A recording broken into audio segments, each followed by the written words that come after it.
নামাজ একেবারে মাগরিবের পরে এশার সময় একেবারে কম।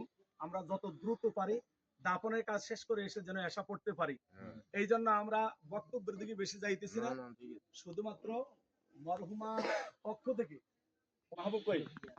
হ্যাঁ বলো শর্টকাট। আসসালামু আলাইকুম।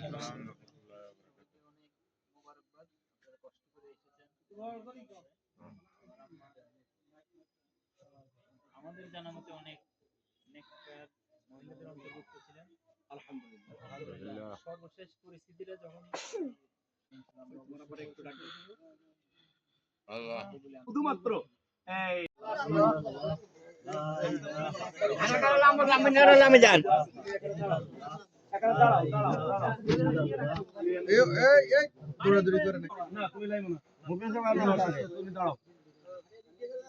মুখলেস লামো লামা, হ্যাঁ তুমি লামো, মাহবুব নামো, মাহফুজ